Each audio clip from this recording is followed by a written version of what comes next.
sa lahat, ako po pala si Lovely Hilardes. At narito ang ating talakayan tungkol sa tekstong persuasive at procedural. Unahin muna natin sa tekstong persuasive. Tekstong persuasive. Layunin ng isang tekstong persuasive ang manghikayat o mangumbinsi sa baba ng teksto. Magbago ang takbo ng isip ng mamabasa at makumbinsi na ang punto ng manunulat at hindi sa iba ang siyang tama. Tanggapin ang posisyong pinapaniwalaan o iniendorso ng teksto. May subhetibong tono ito, personal na opinion at paniniwala ng may akda. At dito naman tayo sa tekstong procedural. Ang layunin ng tekstong procedural ay makapagbigay ng sunod-sunod na direksyon na kung sa Ingles ay procedure or step by step at impormasyon sa mga tao pang tagumpay na maisagawa ang gawain sa ligtas at angkop na paraan. Narito ang halimbawa ng persuasive na may kasamang procedural na may kaugnayan sa kultura. Bilang pagdiriwang ng ating kultura at kasaysayan, inaanyahan namin kayo na makilahok sa mga aktibidad na aming inihanda para sa buwan ng wika. At ito ang halimbawa ng persuasive.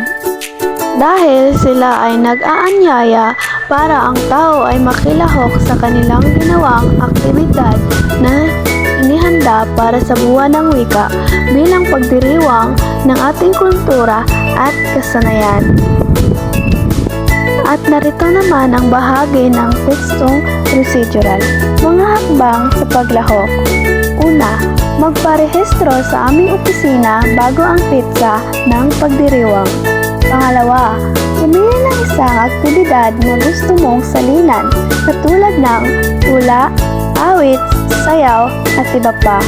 Pangatlo, dumating sa lugar ng pagdiriwang ng maaga upang makapagrehistro at makapaghanda. At narito naman ang bahagi ng tekstong procedural. Mga hakbang sa paglahok. Una, magparehistro sa aming opisina bago ang petsa ng pagdiriwang. Pangalawa, pumili ng isang aktibidad na gusto mong salinan, katulad ng tula, awit, sayaw, at iba pa.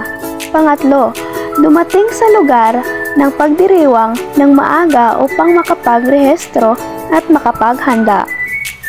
At ito naman ang bahagi ng ating tekstong procedural kasi ito ay may pagkakasunod-sunod ng mga gagawin or ang mga hakbang sa pakikipaglahok sa ating buwan ng wika.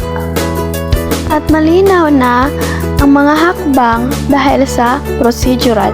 Ang procedural ay yung pagkakasunod-sunod ng ating mga gagawin or ang mga hakbang upang makagawa or for example, product, pinapakita ng procedural kung paano ang step by step na paggamit nito.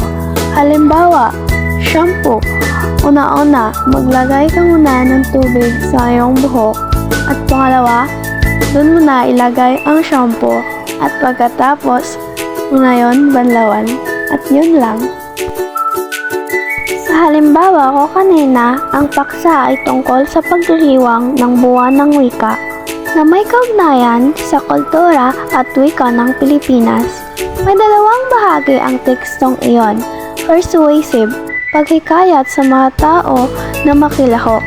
At procedural, mga hakbang sa paglahok. At yun lang, maraming salamat sa panonood sa aming short video.